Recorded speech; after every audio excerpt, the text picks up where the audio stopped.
네, 안녕하세요. 도화 엔지니어링을 발표할 박장환입니다. 발표 순서는 산업 분석, 기업 분석, 투자 포인트, 리스크, 밸류에이션입니다. 기업 개요입니다. 봐주시면 감사하겠습니다. 산업 분석입니다. 먼저 SOC는 다리 항만, 교통시설, 상하수도 같은 공공이익이 목표인 사업에 필요한 자금을 말합니다. 우린 이를 간단하게 인프라라고 부릅니다. 해당 산업 기업이 하는 일을 예시로 가져와 봤습니다. 두부를 파는 자영업자 H는 옆마을에 두부를 팔기 위해 2시간을 이동합니다. 만약 다리가 있었더라면 짧은 시간 동안 더 많은 거래처와 많은 거래를 할 수 있습니다. 그래서 이때 다리를 짓기 위해서는 정부에서 결정을 하는데, 이러한 인프라는 세금으로 운영이 되기 때문에 다리의 예상 이용자나 효용성, 경제성을 따져서 세울지 말지를 결정합니다. 이를 예비 타당성이라고 합니다. 다리를 짓기로 결정이 된 후에는 설계 작업에 들어갑니다. 설계에는 계획 설계, 기본 설계, 실시 설계가 있는데, 계획 설계에서는 포괄적인 계획을 한 뒤 기본 설계에서 포괄적으로 계획한 것에 대한 구체적인 설계를 하고, 그 후에 시공 가능한 수준의 실시 설계가 실시됩니다. 설계를 한 뒤 시공이 시작됩니다. 시공 과정에서 문제가 생기면 안 되기 때문에 감시를 하는 감리 업무를 진행합니다. 또 준공이 끝난 후에도 관련 도서를 관리하거나 다리가 무너지지 않도록 하자 및 유지 관리 업무를 진행합니다. 이렇게 토목 엔지니어링의 기업이 하는 일은 예비 타당성, 설계, 감리, 유지 보수로 보겠습니다. 어쨌든 SOC는 국민들의 생활과 경제활동의 효율성을 증가시킵니다.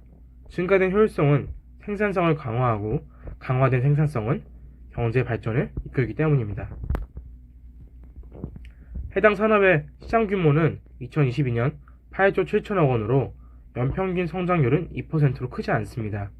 그렇지만 유지보수 관련한 업무와 많은 지역에 SOC 인프라는 계속 필요하기 때문에 해당 산업은 없어지지 않을 것입니다. 그렇지만 더 많은 매출을 위해선 사회 간접 자본이 부족한 신흥국의 적극 진출 필요성이 있습니다.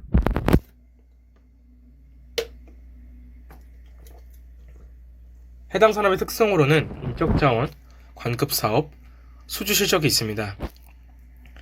인적자원으로서는 해당 산업은 특별한 기계나 설비가 필요하지 않고 전문 인력이 모든 업무를 수행하기 때문에 많은 전문 인력을 보유하는 것이 큰 경쟁력이 될 수 있습니다. 또 해당 산업은 정부 위주의 SOC 산업이 많은 매출액을 발생시키기 때문에 경기 변동이나 정부 정책에 매출액이 많이 휘둘리기도 합니다. 세 번째로, 해당 산업이 많은 이윤을 남기지 않는 산업이기 때문에 가능한 많은 수주 실적을 내야 하는 게 중요합니다. 해당 산업의 진입 장벽은 생각보다 간단합니다. 기술사 1명과 전문 엔지니어링 3명만 있으면 되는데, 겉보기에는 산업의 진입 장벽이 없는 것처럼 보입니다. 하지만 해당 산업은 수주 실적이 중요하다고 앞서 말씀드렸습니다. 지금 현재 톱10 기업은 1960년대에서부터 80년대까지 오랫동안 사업을 진행해온 기업들로서 이미 많은 전문 인력과 많은 수주 실적을 보유하고 있습니다. 그래서 해당 산업의 경쟁력은 전문 인력과 수주 실적이기 때문에 산업에 진입한 신입 기업들은 경쟁하기가 쉽지 않습니다. 결국 보이지 않는 진입 장벽이 형성되어 있다 할 수 있습니다. 수주 방식입니다. 수주 방식에는 두 가지가 있습니다. 먼저 최저가 낙찰제는 국가 예산 절감 목표로 하는 낙찰제로, 평가 요소에는 입찰 가격이 있는데 가능한 한도 내에서 가장 낮은 입찰 가격에게 계약을 체결하는 것입니다. 그러기에 지나친 경쟁과 부실 공사가 많이 발생합니다. 이러한 문제점을 개선하기 위해서 2016년에 종합심사낙찰제라는 것이 등장하였습니다. 평가 요소로는 입찰 가격과 공사 수행 능력, 사회적 책임이 있는데 그 외 여러 항목을 합점해서 합산 점수가 높은 자에게 계약을 체결합니다. 당연히 가격과 수행 능력 전체적으로 우수한 결과가 나올 수밖에 없습니다. 국내 시장 변화입니다. 2019년 SOC 예산은 17조 원에서 2022년 28조 원으로 SOC 예산이 크게 늘어남에 따라 토목 엔지니어링 산업의 긍정적 매출을 기대하고 있습니다. 해외 시장은 신흥국 중심 대형사업 발주와 증가와 PMC 및 엔지니어링 역할이 증대되고 또 대형사업에 대한 이해 경험 부족으로 PMC 및 고급 엔지니어링 기업 활용이 선호가 늘어나고 있습니다. 기업 분석입니다. 서비스 형태는 PMC와 EPC에 대해서 말씀드리겠습니다. PMC는 해당 업무에 대한 단독 총괄이라고 보시면 되고 EPC는 그보다 더 좁은 개념인 설계, 조달, 시공을 한다고 보시면 되겠습니다. 동사의 매출액은 국내 68.9, 해외 39.1%로 아직까지는 국내에서의 매출이 더 많이 나오고 있습니다. 동사의 3개년 매출액입니다. 주요 사항으로 일단 설계 감리는 역시 가장 많은 비중을 차지하고 있고 해외 역시 적지 않은 비중을 차지하고 있습니다. 공사의 경우 인프라 건설을 위한 기본 작업이기 때문에 많은 매출액을 발생시키지 않습니다. 전력 판매의 경우 유일하게 국내보다 해외에서 많은 매출을 발생시키고 도화 성장을 위해서 시작한 산업입니다. EPC 사업 확대를 위해서 시작한 것도 있고 그래서 이와 관련해서 해외 수주가 대폭 증가하였습니다. 서비스 분야는 크게 4가지가 있는데 물, 도시, 교통, 에너지입니다.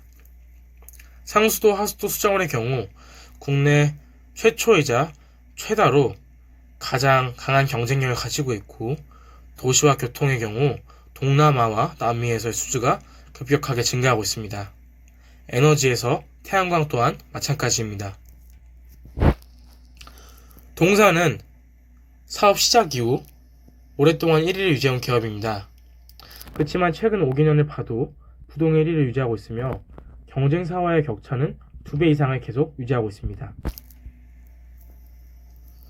또 국내 입지로 민간 투자사업 EPC가 확대되면서 광급 사업 위주인 해당 산업에 이 같은 일은 또 다른 매출의 기회라고 볼 수 있겠습니다. 참고로 도화 엔지니어링은 2019년 해외 매출 300% 성장에는 민간 사업 대항 계약 체결이 있었기 때문입니다.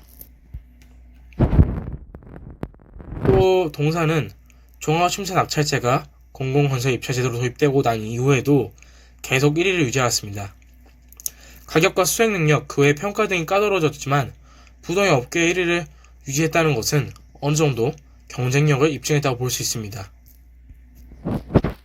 또 동사는 해외 시장에서 풍부한 경험과 경쟁력을 입증하였는데 누적 사업 수행 국가로는 76개국으로 그 중에서 동남아와 남미에서 최근 수주가 많이 증가하고 있습니다. 자세한 사항은 부록을 보시면 되겠습니다.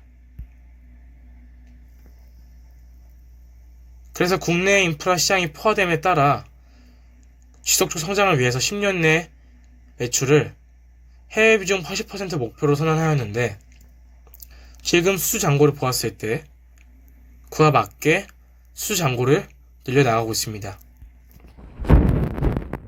투자 포인트입니다.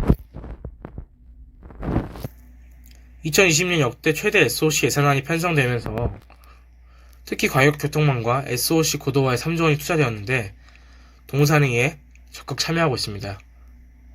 이에 부응하듯 2분기, 3분기 영업이익은 전년 대비 각각 55%, 235% 성장했습니다.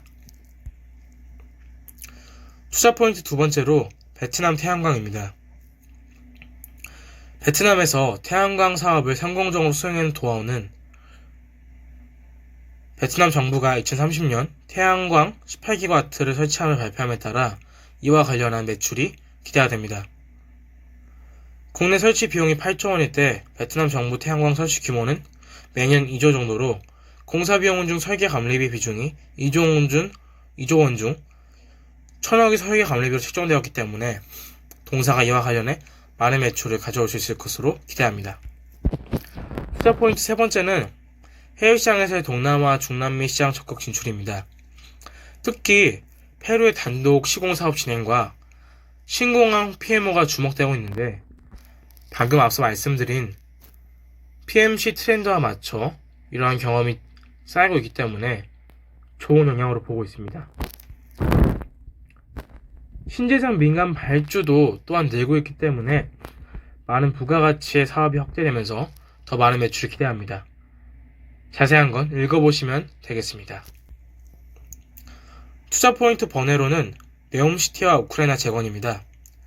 네옴시티의 비전은 최첨단과 친환경 도시인데 도화는 국내 업계 1위이면서 가장 활발한 해외 활동을 하고 있고 친환경 관련 활동이 증가하고 있기 때문에 비전에 부합한다고 생각합니다. 그래서 높은 수주 가능성이 기대가 되고 우크라이나 재건의 경우 우크라이나 영부인이 한국 방송사와 1대1 인터뷰를 통해서 직접적으로 재건을 요청했기 때문에 우리나라에 많은 수주가 기대가 됩니다. 특히 도화는 국내 업계 중에서 유일하게 우크라이나 고속도로 감리 사업을 진행했기 때문에 유일한 국내 기업으로서 우크라이나 기업과 컨소시엄을 진행했습니다. 그래서 높은 수주 가능성이 기대가 됩니다. 리스크입니다. 2023년 윤 정부가 SOC 예산을 축소한다고 발표함에 따라 리스크가 예상이 됩니다. 하지만 현재 경기 침체에 따라 SOC를 통해서 경기 회복을 하기 위해서 증액을 되풀이할 것으로 예측합니다. 밸류에이션입니다. 동사의 매출액입니다. 봐주시면 감사하겠습니다. 동사의 매출액을 계산하기 위해서 공시사항에 올라온 것들을 모두 계산해 보았습니다. 매출액은 4Q 347억 원으로 그 외의 것을 계산하기 위해서 2022년 1, 2, 3분기를 375억 원을 마이너스한 뒤 3개년으로 나눠서 다시 375억 원을 더했습니다. 그래서 4분기 매출은 1290억 원이 나왔고 판관비는 1245억 원으로 측정되었습니다. 영업이익은 190억 정도가 나왔고 영업의 손익은 3개년 평균을 적용했습니다. 1.6억 원 정도가 나왔고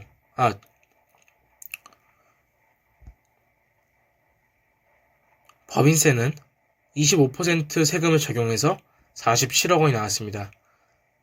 그래서 당기 순이익은 154원이 나왔습니다.